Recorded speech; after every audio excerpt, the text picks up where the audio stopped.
ஏன் குழந்தைக்கும் உனக்கும் என்னடா சம்பந்தம்? அது பிறக்க போற குழந்தைக்கும் உங்களுக்கும் என்ன சம்மந்தம் இருக்கோ அதே மாதிரி எனக்கும் அந்த குழந்தைக்கும் வேற ஒரு விதத்துல சம்மந்தம் இருக்கு. ये चुप भाई कौन है ये पागल? मुझे मालूम नहीं है. இப்ப மாலும் நஹி, ஆனா அப்புறம் நல்லாவே மாலும். ஏய் என்ன பேசுறே? முதல்ல வெளில போடா. 300 நாள் நீ பொம்பளை வேஷம் போட்டிருந்த, அத பார்த்து யமன் வாங்கிட்டாரு. அதனால உன்னை தேர்ந்தெடுத்திருக்காரு. அந்த யமனுக்கு அறிவே இல்ல. மாடிடா, யமனை திட்டாத, ஏன்னா அடுத்த ஜென்மத்துல உன்னை குப்பை தொட்டியில போட்டுருவாரு. என்னோட சொத்து தானே, அது எல்லாமே உங்களுக்கு தான். என்னோட எஃப்டி, ஆர்டி, சேவிங்ஸ் அக்கவுண்ட் எல்லாம் சேர்த்து 4,25,000 ரூபாய் வச்சிருக்கேன். அது எல்லாமே நம்ம ரேக்ஸுக்கு தான். பாவம், அவன் தங்கச்சி கல்யாணம் பண்றதுக்கு எவ்வளோ கஷ்டப்படுறான். நீ கூட சினி ஃபீல்ட்ல நுழைஞ்சிட்ட, உனக்கு என்ன கவலை? Krishna Cottage, Krishna Cottage, Krishna Cottage, Krishna Cottage.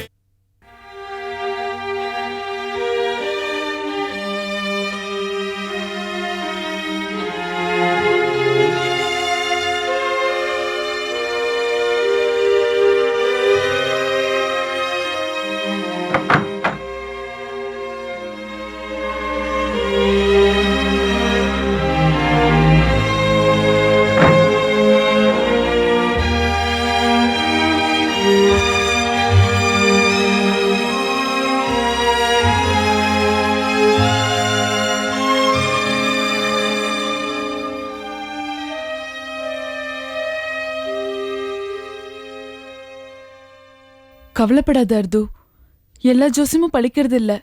இல்ல போங்க, என்ன சமாதானப்படுத்துறதுக்காக தானே அப்படி எல்லாம் சொல்ற. ஜோசியர் சொன்னா பலிக்கும். ஹே கமான் அர்து, அதெல்லாம் சுத்த ஹம்பக்டா. அது நீ நம்பாத. நான் ஒன்னு சொல்றேன், அது கேப்பியா நீ? கேளு. உன்கிட்ட இருக்கிறது 10 விரல், அத நீ நம்பு. ஆனா அந்த ஜோசியர்கிட்ட இருக்கிறது ஒரே ஒரு நாக்கு, அத நீ நம்பாத. 10 into 10 100. ஆனா 1 into 1 1 தானே. அந்த 1 தூக்கி நீ மூளையில போடு, இந்த 10 தூக்கி உன் வேலையில போடு. அதெல்லாம் வேஸ்ட் போங்க. என்னோட கடைசி ஆசையை நிறைவேற்றுவியா? நான் பேசிட்டு இருக்கேன் உன்கிட்ட, திரும்ப திரும்ப அதே சொல்லிட்டு இருக்க நீ. அது என்ன கடைசி ஆசை? கடைசி ஆசை நிறைவேற்றுவியா மாட்டியா? சொல்லு. நான் இறந்ததுக்கு அப்புறம் என்ன இந்த இந்த பொசிஷன்லயே புதைக்க சொல்றியா? What nonsense! என்ன ஒளற நீ? இங்க வா, உட்காரு. நீ டாரட் கார்டு கேள்விப்பட்டிருக்கியா? அதே மாதிரி இது பேரட் கார்ட்ஸ், கிளி ஜோசியத்தோட மாடர்ன் வெர்ஷன். இதுல இருந்து ஒரு கார்டை செலக்ட் பண்ணனா அதுல ஒரு பிக்சர் இருக்கும். அந்த பிக்சர் வச்சு உன்னோட ஃபியூச்சரை நம்ம டிசைட் பண்ணலாம். Come on, just try. வேணா போங்க. ஏய், எனக்காக ஒரே ஒரு வாட்டி ட்ரை பண்ணி பாரு. அந்த ஜோசியரை நீ அவ்வளவு நம்புற, இது எனக்காக ஒரே ஒரு வாட்டி ட்ரை பண்ணலாம்ல. ஜஸ்ட் டூ இட் யார். வேணா போங்க. அர்து, ஒன்னே ஒன்னு இப்ப நீ எடுக்க போறியா இல்லையா? எடு.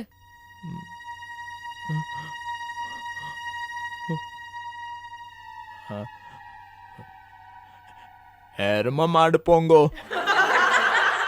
எரும மாடு தானே, அதுக்கே பயப்படுற? எரும மாடு எமனோட வாகனம் தெரியுமா? சரி சரி, அதெல்லாம் விடு. இப்போ எனக்காக இன்னொரு வாட்டி, செகண்ட் சான்ஸ் ப்ளீஸ்.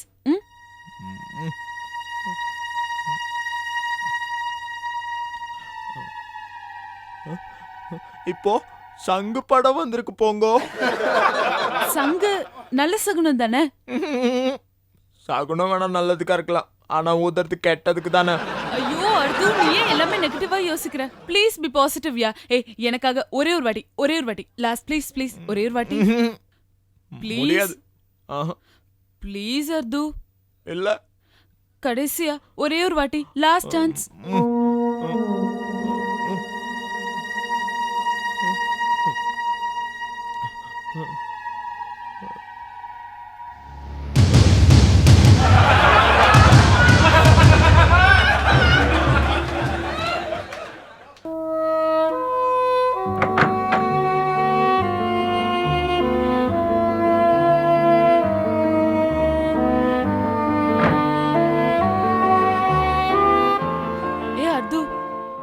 தனியா இப்படி சோகமா உட்காந்துட்டு இருக்க? எங்க சாம் ராக்ஸ் எல்லாம் காணோம்? மை காட், நீ இன்னும் இதே மூட்ல இருக்கியா? forget it யா. அர்து, இந்த மூட்ல இருந்து நீ இப்ப வெளிய வந்தாகணும். எப்படி மறக்க முடியும் போங்க, அதான் எல்லாமே முடிவாயிடுச்சே. என்ன எல்லாமே முடிவாயிடுச்சு அர்து? இந்த ஜோசியத்தை பொறுத்த வரைக்கும் சிலது தாயா நிஜம், சிலது பலிக்கும், சிலது பலிக்காது. அதெல்லாம் நீ சீரியஸா எடுத்துக்காத. போங்கோ, அப்ப நீ சொன்ன பேரட் கார்ட்ஸ் எல்லாமே டச் சிம்பிளா தானே வந்தது? அர்து, அந்த பேரட் கார்ட்ஸ் வந்து ஆக்சுவலா நான் ஜஸ்ட் எனக்கு ஒரு டைம் பாஸ்க்காக தான் உன்னோட விளையாடலாமே நான் எடுத்துட்டு வந்தேன். அது எல்லாமே போய் தான். நீ அதை நம்பாத ப்ளீஸ். என் லைஃபே உனக்கு விளையாட்டா போச்சுல்ல? பத்தியா, நீயே உன் வயல சொல்ற. எல்லாமே விளையாட்டுதான். Life is just a game yeah, forget it. சரி, நான் ஒரு ஜோக் சொல்லட்டுமா? ஒரு சர்தார்ஜி வந்து ஒரு புக்கை ரிட்டர்ன் பண்றதுக்காக லைப்ரரி போனாராம். அங்க போய் அந்த ஓனரை பார்த்து நல்லா திட்டி விட்டாராம். என்ன புக் இது, ஃபுல்லா பேரும் நம்பரா இருக்கு, கதையே காணுமேன்னு. அதுக்கு அந்த ஓனர் சொன்னாராம், அட லூசு, நீ எடுத்துட்டு போனது டெலிஃபோன் டைரக்டரின்னு. போங்கோ, அடுத்த வருஷம் டெலிஃபோன் டைரக்டரியில கூட என் பேர் வராதுல்ல. நான் ஒரு ஜோக் சொன்னேன், அது கூட நீ ஏன் இவ்ளோ சீரியஸா எடுத்துக்கிற? oh my god. சரி, இதெல்லாம் விடு. என் ஆபீஸ்ல இந்த ராகேஷ் இருக்கான்ல, அவன் நாடி ஜோசியத்தை பத்தி என்கிட்ட சொன்னான். நாடி ஜோசியத்துல நீ அடுத்த ஜென்மத்துல எங்க போறப்ப, எப்படி போறப்ப, யாரோட போறப்பன்னு கிளீன் அண்ட் கிளியரா சொல்லுவாங்களாம். அர்து, you want try that? Try பண்ணி பார்க்கலாமா? சைலண்டா இருக்கிறத பார்த்தா ஐயோ ஓகேன்னு நினைக்கிறேன். நான் போய் அந்த நாடி ஜோசியரை கூட்டிட்டு வரேன். ஓகே, சரி.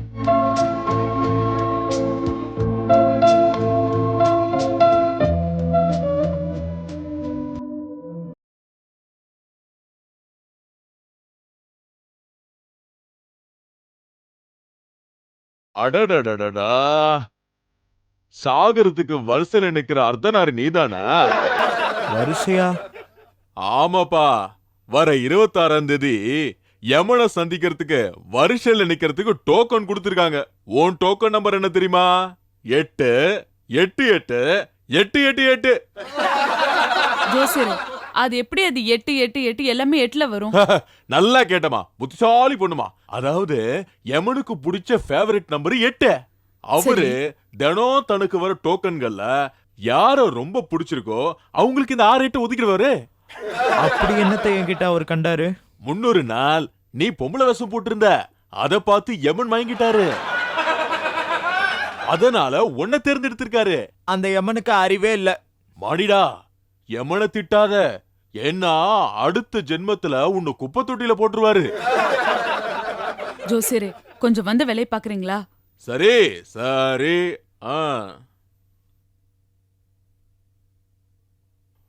உமையொரு பாகன் பெயர் கொண்டு சாந்தி காண்டத்தை செப்புகிறேன். யான் மாதொரு பாதன் பெயர் பெற்றாய், ஈசன் தலைதனை பெற்றாய், அந்தோ பரிதாபம், கூட்டுகிற மாலை 8 அன்று இவ்விண்ணுலக பயணம் மேற்கொள்வாய். சொல்றது கொஞ்சம் புரியுற மாதிரி சொல்லுங்களேன். தர்மம் தன்னை நீ அறுக்க வந்து நிற்பாய் பாய் தன்னில். அப்படின்னா நான் அடுத்த ஜென்மத்துல பாய் வீட்டுல பிறப்பேனா? இது அந்த பாய் இல்ல, ஜக்கு பாய். ஜக்குபாயா? சென்னையில இருக்கிற சவுகார்பேட்டையில ஜக்குபாய் வீட்ல சகல ஐஸ்வர்யத்தோட பேரளவோட ஆனந்தமா இருப்பீங்க. அது சவுகார்பேட்டுக்கு எப்படி போனோம்? பிராட்வே போய் அங்கிருந்து ஆர்ட்ஸ் காலேஜ் பக்கமா போய் அங்கிருந்து கிழக்கால 1 கிலோமீட்டர் போகணும். அப்புறம் அப்படியே மேற்கால 1 கிலோமீட்டர் வந்தீங்கன்னா அங்க ஒரு பெரிய ஆலமரம் இருக்கும். அப்புறம் அங்க போய் இருக்கிற ரிச்சாகார எவனை கேட்டாலும் சொல்லுவாங்க. அவங்க என்ன மீராபாய் அளவுக்கு ஃபேமஸா? நான் யார வேணா கேட்டா சொல்றதுக்கு? பெரிய பணக்கார குடும்பமுல, அதனால யார கேட்டாலும் சொல்லுவாங்க. சரி சரி, வந்த வேலை முடிஞ்சிடுச்சுமா, காசு எடுங்க காசு எடுங்க. Fees fees. ஃபீஸா? யார்கிட்ட கேக்குறீங்க? உங்ககிட்ட தான் கேக்குறேன். இவ்வளவு நேரம் உனக்கு தானே சோசியம் சொன்ன. நான் பார்க்க சொன்னேன். ஐயோ, கூட்டிட்டு வந்தது நான், என்கிட்ட தானே கேட்கணும். எதுக்கு அவனை போய் கேட்டு மூட் ஆஃப் பண்றீங்க? இந்தாங்க. தேங்க்ஸ். வந்ததுக்கு ரொம்ப நன்றி. சரி வரட்டா? எப்பா 26ஆம் தேதி போறல, எமனா பாத்தீனா நம்ம நாடி ஜோசியக்காரர் ரொம்ப விசாரிச்சதா சொல்லிரு. வரட்டா? அம்மாடி.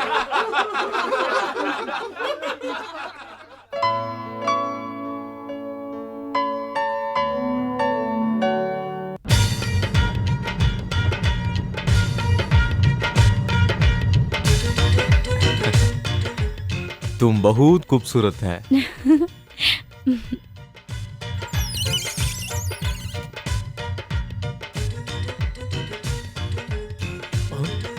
कौन है भाई तुम? அம்மா அம்மா कौन माँ? அம்மா ஜாவ் ஜாவ். அம்மா நான் அர்த்தனாரி.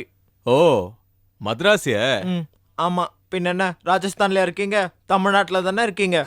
யாரு நீ?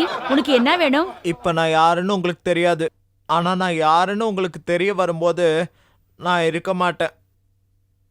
புரியல எனக்கு. என்ன சொல்லுது? ஓ நீங்க ஜுனூன் ஃபேமிலியா? பாருங்க இங்கே உங்களுக்கு குழந்தை பிறந்ததுக்கு அப்புறம் தெரியும் நான் யாருன்னு. அப்புறம் உங்களுக்கு கியா? இந்தாங்க ஆப்பிள், உங்களுக்காக நான் ஆசாசியா வாங்கிட்டு வந்தேன், சாப்பிடுங்க. அரே எதுக்குடா ஆப்பிள்லாம் கொடுக்குது? ஆ, அந்த குழந்தைக்காக கொடுக்குதோ? ஏன் குழந்தைக்கும் உனக்கும் என்னடா சம்பந்தம்? அது பிறக்க போற குழந்தைக்கும் உங்களுக்கும் என்ன சம்மந்தம் இருக்கோ அதே மாதிரி எனக்கும் அந்த குழந்தைக்கும் வேற ஒரு விதத்துல சம்மந்தம் இருக்கு. ये चोको भाई कौन है ये पागल? मुझे मालूम नहीं है. ஆ, இப்ப மாலும் நஹி, ஆனா அப்புறம் நல்லாவே மாலும். ஏய் என்ன பேசுறே? முதல்ல வெளில போடா. போறேம்மா. கியா? போறதுக்கு முன்னாடி சில சின்ன சின்ன வேண்டுகோள் ப்ளீஸ். क्या? தினமும் அம்மாவுக்கு பால்ல கலந்து குங்குமப்பூ கொடுங்க. என்னது இது குங்குமப்பூ? அது என்ன மாதிரியே சகப்பா பிறக்க. கேசர் ஜி. கேசர்? ஆ கேசர் கேசர், அதே கேசர் தான். நான் குழந்தையா இருக்கும்போது என்னோட அம்மா எனக்கு 2 வயசு வரைக்கும் தாய்ப்பால் கொடுத்தாங்க. அதனால தான் நான் ஆரோக்கியமா இருக்கேன்னு சொல்லுவாங்க. அதே மாதிரி நீங்களும் உங்க குழந்தைக்கு சார். அரே விட்டோ. போடா வெளியே. சார் நான் போறதுக்கு முன்னாடி இந்த பழத்தையாவது சாப்பிட சொல்லுங்க சார். அரே ஜாவ். ஆசாசியா வாங்கிட்டு வந்தேன் சார். போடா வெளியிலே. ஜாவ். Sir apple ஜாவ். 10 ரூபா சார். உனக்கு அவனுக்கு முன்னாடி தெரியுமா? मुझे मालूम नहीं जी. मुझे मालूम नहीं. எப்படி நம்புறது உன்னை? என்ன நம்புங்க, என்ன நம்புங்க. முன்ன பொண்ணே தெரியாதுன்னு சொல்றே. ஆப்பிள் எத்தனை வந்து தரான், கேசர் எத்தனை வந்து தரான். झूठ बोलते हैं? मुझे मालूम नहीं. मुझे मालूम नहीं.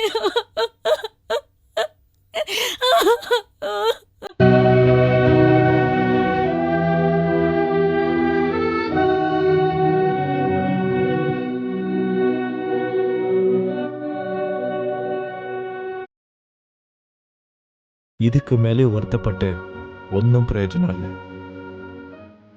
எப்படியும் நடக்க போறது நடந்துதான் தீரும். அதுக்கு முன்னாடி நம்ம ஏதாவது நல்லது செஞ்சா என்ன? சாம் கூட ஏதோ சொன்னானே. Mame, life is a supper matter. Enjoy with quarter, add some water. You will feel the effect later. Follow this matter. Life will become greater. எப்படே கவிதை அருவி மாதிரி வந்து கொட்டுதுல்ல?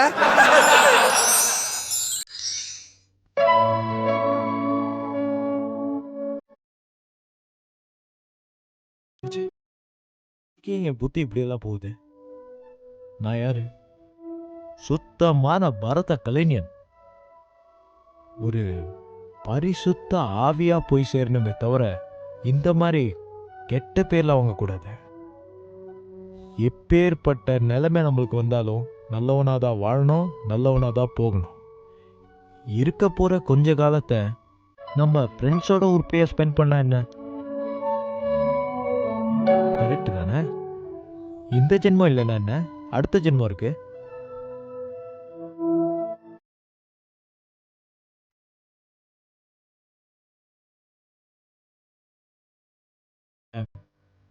தேங்க்ஸ். நீங்களாம் தாண்டா என் உயிர்.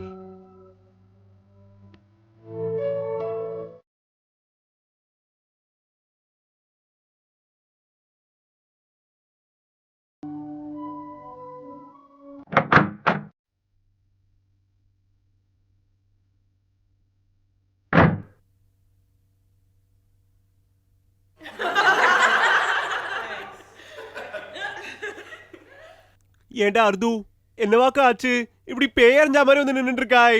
டே அர்து, எங்கடா போயிட்டு வர? உனக்கு என்ன ஆச்சு? இனிமே தாண்டா போக போறேன். ஆக என்ன இருக்கு, இனிமே மங்களம் பாட வேண்டியதான். ஓ, டான்ஸ் ஆடுறதுக்கு மங்களம் ஆடுறதுங்கிறது நல்ல விஷயம் தானே. இதுக்கு எதுக்காக தேவையில்லாம நீ வருத்தப்பட்டு இருக்காய்? அதுவும் இல்லாம நீ டான்ஸ் ஆடுறத நிறுத்திட்டேன்னா பரதத்துக்கு நல்லது தானே. நான் தாண்டா செத்துக்கிட்டே இருக்கேன். ஆ, அப்படியா?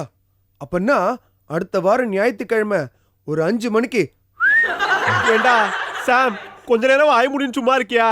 இருக்கிறதே ஒரே ஒரு நாள் ஹாலிடே, சண்டேங்கிறது. அதுல கூட இவன் செத்துட்டான்னா. ஏண்டா அது, நீ வேணா மண்டே செத்துக்கோயே. நான் என் மேனேஜர் கார் மேயத்துக்கிட்ட என் அத்தைக்காரி செத்து போயிட்டான்னு சொல்லி ஒரு 10 நாள் நான் லீவ் வாங்கிப்பேன். எப்படி? யாரு? அந்த டுபாகூர் மேனேஜரா?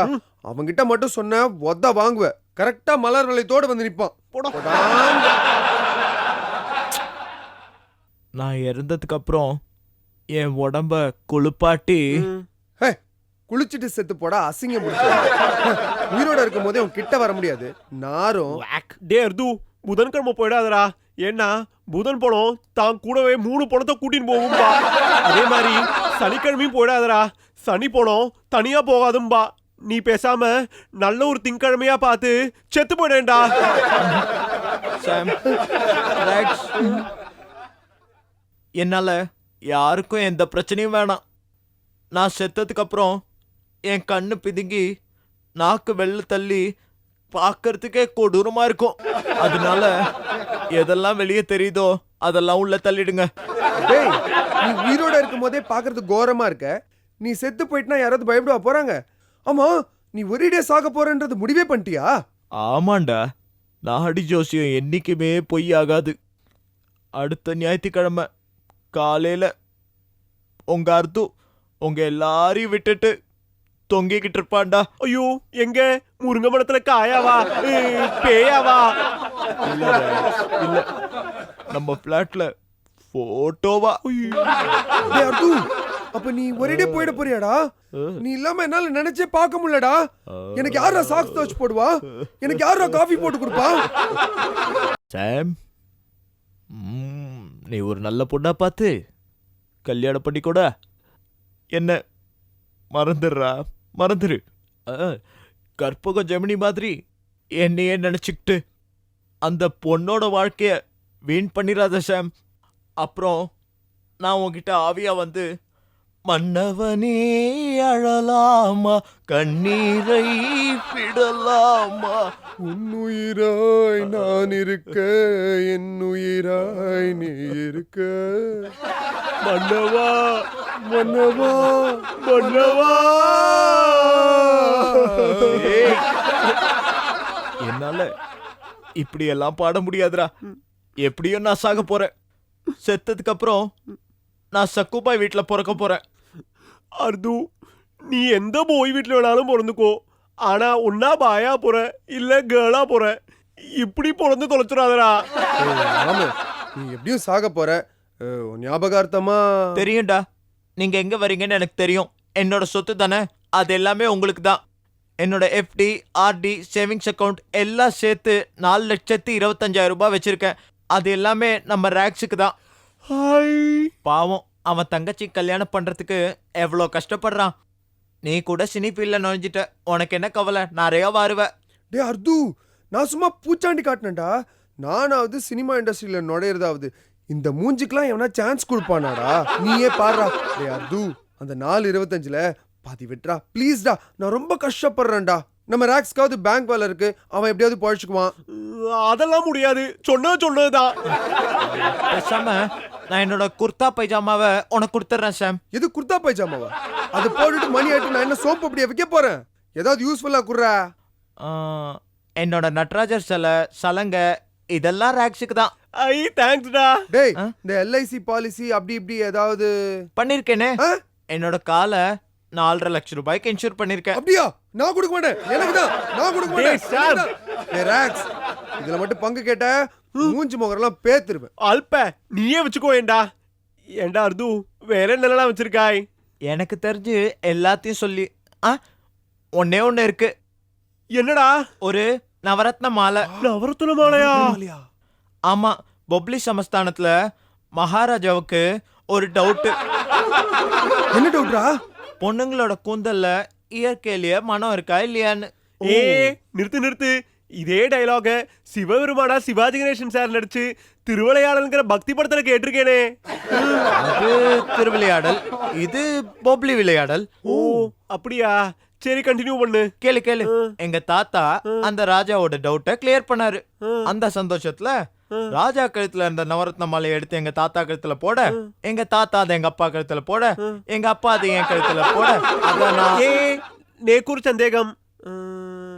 அந்த ராஜாவோட டவுட்டை உங்க தாத்தா எப்படியாக்கும் கிளியர் பண்ணார்? அதுவா, அந்த ராஜாவோட வைஃப் ராணி இருக்காங்கல்ல, அவங்கள 2 நாளைக்கு பல் தேய்க்காம இருக்க சொன்னாரு. அந்த கப்பு தாங்க முடியாம ராஜா ஒரே வாமிட். உடனே ராணி என்ன செஞ்சாங்க, அவங்களோட கூந்தலை தூக்கி ராஜா மூக்குல வச்சாங்க. வாமிட் நின்னு போச்சு. உடனே ராஜாவும் புரிஞ்சுக்கிட்டாரு பெண்களோட கூந்தல்ல மனம் இருக்குன்னு. டே அர்து, அந்த நவரத்ன மாலை யாருக்குடா? அந்த மாலையா? மேகிக்கும் பொங்கோக்கும் பாவம் நான் ஒண்ணுமே கொடுக்கல. அதனால அந்த மாலையை பாதியா பிச்சு மேகிக்கு பாதி, பொங்கோக்கு பாதி. டேய், பாதி வச்சு அவங்க என்னடா பண்ணுவாங்க? சரி, அதெல்லாம் விடுங்கடா. உங்களுக்கு தான் நான் எல்லாத்தையும் கொடுத்துட்டேன்ல. இந்த 1 வீக் நான் லைஃபை என்ஜாய் பண்ண போறேன். உட்காந்த இடத்துலயே மரணத்தை வரவேற்க போறேன். நீங்க தான் எனக்கு எல்லாத்தையும் பண்ணணும்டா.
பாவண்டா அர்து, இப்படி அல்பாயுசுல போவான் நம்ம கொஞ்சம் கூட எதிர்பார்க்கல இல்லையா?